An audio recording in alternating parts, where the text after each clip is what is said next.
시청자 여러분, 안녕하십니까? 한국 선거방송 뉴스입니다. 중앙선거관리위원회는 매년 국회의원 보좌관과 정당 관계자를 대상으로 위법 행위 예방을 위한 정치관계법 설명회를 개최하고 있습니다.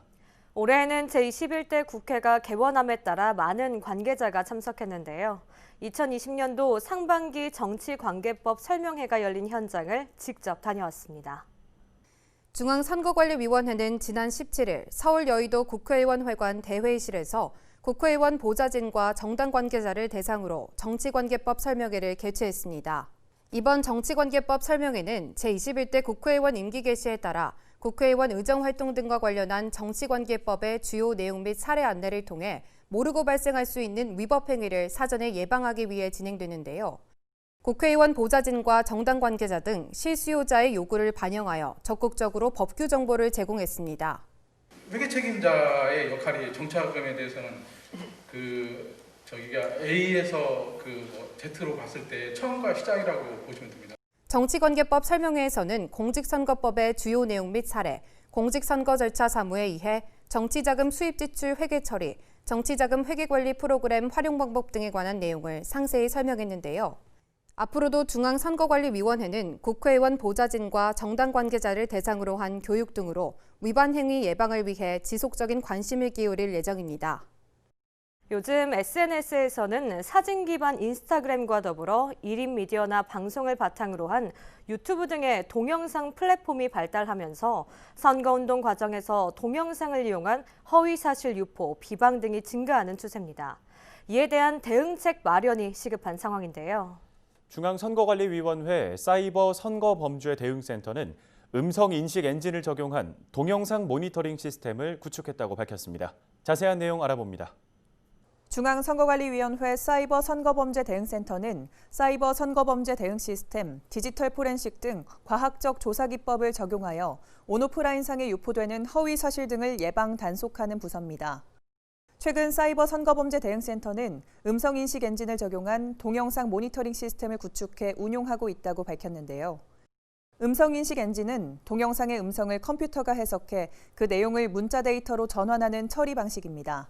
사이버 선거범죄 대응센터는 유튜브 등과 같은 동영상 플랫폼의 다양한 동영상 콘텐츠들을 신속하게 모니터링하기 위해 도입했다면서 위반 게시물 선별 시 동영상을 모두 시청해야 하는 시간적 한계를 극복할 수 있어 보다 많은 양을 처리할 수 있는 장점이 있다고 전했습니다.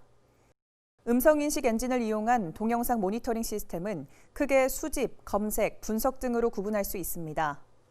선거 관련 파급력이 큰 유튜브 채널 등에 대한 정보 및 동영상 콘텐츠 수집, mp3 등 음성 파일은 물론이고 mp4, AVI 등 동영상 파일도 텍스트로 자동 변환하는 기능을 갖추고 있습니다. 또한 사용자가 입력한 키워드를 결과값에서 확인 가능하도록 키워드 검색 기능을 갖추고 있고 관리자가 등록한 특정 키워드가 언급된 부분의 전후를 일정 시간 재생할 수 있는 기능도 있습니다. 텍스트 수정 기능을 통해 해당 동영상에 분석된 텍스트 중 분석이 잘못된 부분을 수정할 수 있는 기능, 해당 동영상 콘텐츠를 시청한 직원들의 의견을 추가할 수 있는 기능도 있습니다. 뿐만 아니라 해당 동영상 콘텐츠가 공직선거법에 위반되는 경우 조치도 가능합니다.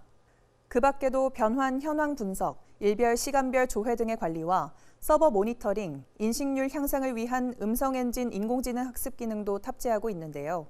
사이버 선거범죄 대응센터는 음성인식 엔진을 적용한 동영상 모니터링 시스템을 현재 운영 중인 사이버 선거범죄 대응 시스템과 연계하여 향후 지능형 사이버 선거범죄 대응 시스템의 인공지능을 통한 사이버 단속 시스템 구축 기반을 마련하겠다고 전했습니다. 공직선거법은 시각 또는 신체의 장애로 인하여 자신이 기표할 수 없는 선거인은 그 가족 또는 본인이 지명한 이인을 동반하여 투표를 보조하게 할 수 있는데요. 헌법재판소가 이 규정이 헌법에 합치된다는 판결을 내렸습니다. 자세한 내용 알아봅니다. 헌법재판소는 시각 또는 신체에 장애가 있는 선거인에 대해 투표 보조인이 가족이 아닌 경우 반드시 이인을 동반하도록 한 공직선거법 제157조 제6항이 헌법에 위반되지 않는다고 결정했습니다. 지난 2019년 5월 9일 실시된 제19대 대통령 선거에서 뇌병변 1급 장애인 A씨는 활동보조인 한 명만 동반해 기표소에 들어가려다 투표관리관에게 제지를 당했습니다. 이에 A씨는 공직선거법 제157조 제6항 후단과 투표관리관의 제지 행위가 선거권, 사생활의 비밀과 자유, 평등권을 침해한다고 주장하며 헌법 소원 심판을 청구했는데요. 먼저 헌법재판소는 투표관리관의 제지 행위에 대해서는 제지 행위에 대한 심판 청구가 인용된다고 하더라도 제19대 대통령 선거의 절차가 모두 끝나 청구인이 주장하는 제지 행위로 인한 기본권 침해의 상태가 이미 종료되어 청구인의 권리 구제에 도움이 되지 못하고 심판 대상 조항 등이 남아있는 한 기본권 침해가 반복되는 것을 막을 수 없으므로 이에 대한 심판 청구는 더 나아가 살필 필요 없이 권리보호 이익이 없고 심판 청구의 이익도 인정되지 않는다고 했습니다. 공직선거법 제157조 제6항 중 신체의 장애로 인하여 자신이 기표할 수 없는 선거인은 본인이 지명한 이인을 동반하여 투표를 보조하게 할 수 있다 부분에 대한 청구인의 선거권 침해 여부에 대해서 헌법재판소는 심판 대상 조항은 신체의 장애로 인하여 자신이 기표할 수 없는 선거인의 선거권을 실질적으로 보장하고 투표 보조인이 장애인의 선거권 행사에 부당한 영향력을 미치는 것을 방지하여 선거의 공정성을 확보하기 위한 것으로 입법 목적의 정당성이 인정된다며 투표 보조인이 가족이 아닌 경우 반드시 이인을 동반하도록 한 것은 위와 같은 목적을 달성하기 위한 적절한 수단이므로 수단의 적합성도 인정된다고 판단했습니다. 또 심판 대상 조항은 중증장애인의 선거권 행사를 대리투표로 악용하는 선거범죄를 방지하고자 한 것이며 투표의 비밀이 보다 유지되도록 최소한의 인원인 2인으로 한정하고 비밀 유지 일부를 준수하도록 강제하고 있어 침해의 최소성 원칙에 반하지 않는다며 기각 결정을 내렸습니다. 다만 이에 대해 재판관 3인은 선거권이 정치적 자기결정권이라는 점을 고려하여 신체에 장애가 있는 선거인이 투표 내용을 공개할 범위를 스스로 정하고 궁극적으로 스스로 기표 행위를 할 수 있도록 보장되어야 하므로 심판 대상 조항이 헌법에 합치되지 않는다는 반대 의견을 제시했습니다. 한편 선거관리위원회는 장애인 유권자의 참정권 보장 확대를 위해 다양한 투표 편의 제고 방안 등을 마련하고 있습니다. 먼저 투표소의 접근성 확보를 위해 1층 또는 승강기가 설비된 곳에 투표소를 설치하고 중증장애인 등을 대상으로 이동 지원 차량과 활동 보조인을 지원합니다. 장애인 유권자들의 투표소 내 투표 편의 제공을 위해 안내문이나 투표 가이드북 등을 비치하고 특수형 기표용구나 점자형 투표 보조용구의 제작 및 비치, 임시경사로 및 대형 기표대의 설치, 수어 통역 투표 사무원 등을 배치합니다. 선거정보 제공을 위해 장애인 유권자 선거 참여 교육 자료 및 어르신, 장애인 등을 위한 투표 안내 웹페이지 제작, 점자, 음성, 수어 투표 안내, 쉽게 설명한 투표 안내 애니메이션, 선거 안내 책자 제작, 기관 시설 기표소 운영 매뉴얼, 영상 및 리플릿 배부 등도 함께 진행하고 있습니다. 중앙선관위는 앞으로도 장애인 유권자의 참정권 보장을 위해 지속적으로 노력하겠다고 밝혔습니다.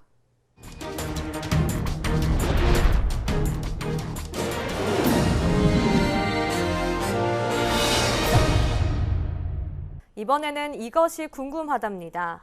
오늘은 후원회에 대해서 정수연 리포터가 자세히 설명해 드립니다. 오늘 이것이 궁금하다의 주제는 후원회입니다. 최근 전국 기초의회 의장들이 지방의원은 후원회를 둘 수 없도록 제한한 정치자금법을 개정해 지방의원과 지방선거 후보자 및 예비후보자도 정치자금을 모을 수 있도록 해야 한다고 촉구하는 결의문을 채택했습니다. 이들은 지방의원 후보자나 예비후보자가 정치자금을 마련하고자 할 때 사비를 들이거나 음성적인 방법을 사용할 수밖에 없고 능력이 있지만 돈 없는 사람은 정치에 참여하기 어렵다면서 뜻있는 젊은이가 꿈을 포기하지 않도록 길을 열어줘야 한다고 주장했는데요. 그렇다면 현재 법률에서 후원회를 어떻게 규정하고 있을까요? 후원회는 정치자금의 기부를 목적으로 설립 운영되며 관할 선거관리위원회에 등록된 단체입니다. 중앙당, 국회의원, 대통령 선거의 후보자 및 예비후보자, 정당의 대통령 선거 경선 후보자, 지역구 국회의원 선거의 후보자 및 예비후보자, 중앙당 당대표 경선 후보자, 지방자치단체의 장선거 후보자는 각각 하나의 후원회를 지정해서 둘 수 있는데요. 후원회 대표자는 해당 후원회 지정권자의 지정을 받은 날부터 14일 이내에 그 지정서를 첨부하여 관할 선거관리위원회에 등록 신청을 해야 합니다. 이때 후원회의 명칭, 소재지, 정관 또는 규약, 대표자의 성명, 주민등록번호, 주소, 회인 및 그 대표자 직인의 인형, 중앙선관위 규칙으로 정하는 사항 등을 등록합니다.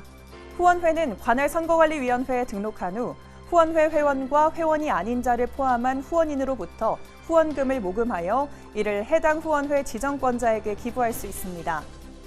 후원회 회원은 대한민국 국민이라면 누구든지 자유의사로 할 수 있습니다.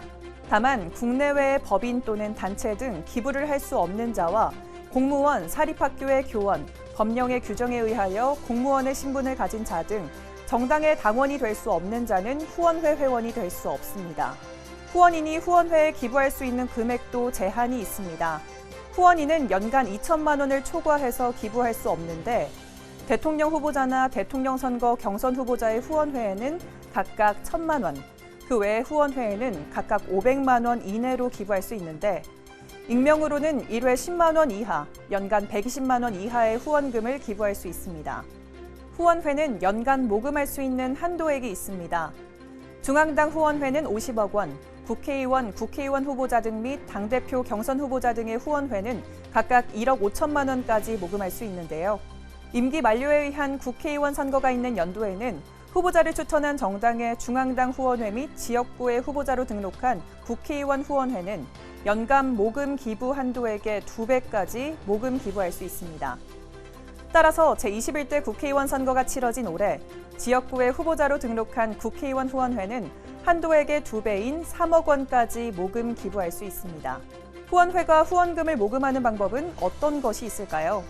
우편 전화, 인터넷 전자결제 시스템 등에 의한 모금, 중앙선관위가 제작한 정치자금 영수증과의 교환에 의한 모금 또는 신용카드 예금계좌 등에 의한 모금, 그 밖에 정치자금법과 정당법, 공직선거법에 위반되지 아니한 방법, 즉 카카오페이 등으로 후원금을 모금할 수 있습니다. 다만 집회에 의한 방법으로는 후원금을 모금할 수 없습니다. 만약 불법 후원금을 기부받았다면 어떻게 처리해야 할까요? 후원회 회계 책임자는 후원인으로부터 기부받은 후원금이 법률에 위반되는 청탁 또는 불법의 후원금이라는 사실을 안 날부터 30일 이내에 후원인에게 반환하고 정치자금 영수증을 교부하였을 때에는 이를 회수하여야 합니다. 후원인의 주소 등 연락처를 알지 못하여 반환할 수 없거나 후원인이 수령을 거절하는 때에는 선관위를 통해 불법 후원금을 국고에 귀속시켜야 합니다. 지금까지 후원회와 후원금에 대해서 알아봤는데요. 후원회와 후원금은 정치자금이 필요한 사람이 투명하게 정치자금을 조달할 수 있도록 하는 제도인 만큼 깨끗한 정치를 위해서는 꼭 필요하다는 것, 이제 아시겠죠? 이것이 궁금하다였습니다.